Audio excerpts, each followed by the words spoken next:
يا مساء الخير عليكم، ازيكم عاملين ايه؟ يا رب تكونوا بخير. النهارده هنعمله مع بعض كده البرسيل جل القمر ده، زي ما انت شايفه اللون العسل ده. إيه، بصي عايزه اقولك زودت عليه حاجتين كده هيعجبك جدا جدا جدا. عملته معاكي قبل كده كان جميل وتحفه بجد، بس المره دي كمان بقى اكتر جمال. وزودت عليه كده حاجتين هتشوفيه معايا في الفيديو، بس خليكي معايا وكملي معايا الفيديو للاخر عشان تعرفي ايه اللي انا حطيته عليه وهيطلع معاكي ايه في الاخر. بصي كده، ده الصابون العادي بتاعنا بتاع الغسيل بقى. خلاص اتعودنا بقى وعرفنا ان احنا بنبشروه زي ما انت شايفه كده. انا كنت بشرب منه صابونتين كبار، حطيتهم هنا ودوبتهم بشويه ميه سخنه، ميه مغليه تقريبا يعني كده عشان تفكي معاكي بسرعه، وبقى عامل زي العجينه كده زي ما انت شايفه. هنا معايا دوت كوبايه رابسو. الرابسو اوتوماتيك، انا هعمله الغساله الاوتوماتيك. هتعمليه الغساله العاديه مفيش مشاكل، يعني انت في الحالتين هتعملي نفس الطريقه بس هتغيري حاجات بسيطه. هنا هتغيري الرابسو، بدل ما هو اوتوماتيك هتحطي رابسو عادي، بس يكون نوع نضيف كده، ايه، من ريحته الحلوه، الريحه الحلوه، ويكون حاجه بتنضف معاكي يعني. هاتشي رابسو يكون حاجه نضيفه، ما تجيبيش اي رابسو. وقلبي كده، وهي كوبايه واحده اللي هناخدوها يعني. وبعدين ده رابسو عادي يعني، مش هيبقى سعره غالي، عشان حاجه بس تطلع معاكي نضيفه. احنا مش هنسترخص قوي وفي الاخر نقول لمرضك ما نضفش معانا الغسيل، لا. دوبيه بقى كده في ميه، شويه ميه سخنه زي ما انت شايفه كده. هتقلبيه شويه وهتدوبيه. هنعمل ايه تاني عشان نكمله بقى المكونات بتاعتنا كده ونشوف هيطلع معانا في الاخر زي ما انت شفتيه كده ازاي.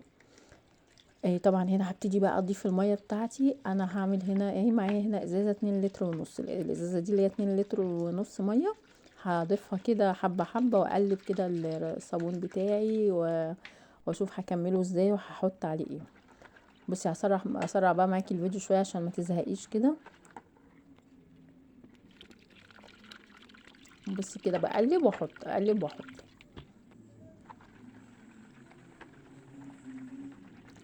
وطبعا عشان انا ما بكتفيش بقى بالضرب ده البسيط، فبجيب الهاند بلندر. بقول ايه، الهاند بلندر كده بيسهل معايا الضرب بسرعه كده.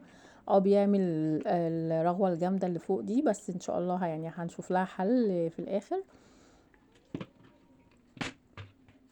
بصي فضيت كده الاتنين لتر ونص، وهحط بقى الرابسو اللي انا مدوباه في الميه كده زي ما انت شايفه. وهضيف عليهم ايه تاني زي ما اتعودنا بقى. هضيف عليه هنا دي معلقه ونص ملح ليمون، تمام. ومعلقه تانية كبيره، المعالق دي كبيره كربوناتو بس مش مليانه قوي. ومعلقه نص ملح ليمون، ما تكتريش برضك يعني، ما ترميش قوي. وهدوب كل دوت مع بعض. لو انت عايزاه طبعا للغساله العاديه، خليكي فاكره معايا بقى، هتحطي بدل الملح الليمون هتحطي سكر عشان الروه بتاعتك تزيد. تمام. انا طبعا الاوتوماتيك ما بيبقاش عايز الحاجه فيها روه، فعشان كده بطفيه بملح الليمون.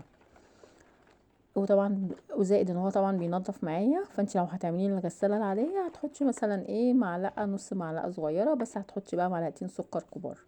بصوا بقى شكله كده، شايفينه من لسه ما كملناش، وبصوا وصل ازاي الريم بتاعه، بصوا التقل بتاعه ابتدى يبقى مركز ازاي. هتضيفي عليه ايه بقى. بصوا انا معايا هنا حاجه تانية جديده عملتها دلوقتي او وريتها لكم دلوقتي. ده الاول هنا معايا برسيل جل العادي اللي بتجيبيه من عند الراجل السايب، اللي هو اللتر ده بيتباع سايب. هتجيبي نص لتر، تمام، نص لتر مش اكتر. وهتضيفيه هنا على الميه اللي احنا حطيناها وعلى الحاجات اللي احنا حطيناها دي كلها. ماشي كده، طبعا سهله اهي ومفيش اي مشاكل ولا في اي تعقيده. الكيسه البامبي دي بقى ايه، هي الاضافه الجديده التانية اللي انا ضفتها دلوقتي عشان ايه، اظبط كده معاكي البرسيل جل واخليه كده يطلع معايا الغسيل. بصي بينور كده. طبعا البرسيل جل ده للالوان، تمام كده. برسيل جل للالوان، او ممكن نستعمله للغامق، او الالوان اللي هي الغامقه شويه مش الاسود. يعني البرسيل جل دوت الالوان اللي هي الفاتحه والغامقه شويه. هحط هنا حوالي ده نص لتر، هحط منه كوبايه كبيره. ده كلوروكس الوان، كلوروكس الوان، تمام كده. خدت منه كوبايه. طبعا كلوروكس الوان لو في بقع معاكي هينضف مع الرابسو اللي حطيناه مع البرسيل الجل مع ملح الليمون، كل ده هتخلي الغسيل بتاعنا بقى زي الفل كده وبيطلع معانا منور. ولو عندك اي بقعه بقى في الغسيل بتاع الالوان مش هتقدري تحطي طبعا كلور، فهتحطي بداله كلوركس الالوان. ده كلوروكس الالوان. هنضيف هنا ايه دلوقتي معايا ده اللون. هحط اللون اللي انتوا شايفينه، اللون الروز ده.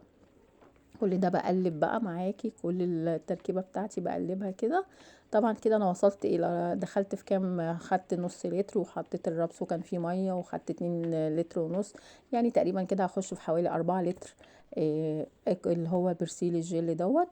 ناقص معايا هنا الريحه بتاعه البرسيل الجل. الريحه دي انا انصحك يعني ما تعمليش زي ما انا عملت دلوقتي. ما تحطهاش دلوقتي. ليه بقى؟ لان انا حطيتها وسبته شويه لحد ما كل اللي هو الرغوه دي هدت شويه. فالمفروض ان انتي بتحطيه وبعد كده بتحطيه على طول، بتفضيه في بتقفلي يعني، بتحطيه وتغطيه في الازازه على طول. فانا سبته شويه، فطبعا الريحه بتاعته هتخف معايا شويه. فانتي بعد كده لا، تستني بقى لما يوصل معاكي للمرحله اللي انتي خلاص. بصوا شكله تحفه تحفه تحفه، لون وريحه وكل حاجه حلوه فيه، ونظافه بقى ما اقولكيش من الاخر. جربي الطريقه دي وهتعجبك وتدعي لي بقى. وما تنسينيش بقى في اللايك والشير، ولو وصلتي معايا لاخر الفيديو ما حطيتيش اللايك من الاول حطيه دلوقتي. واشوفك في فيديو جديد، والسلام.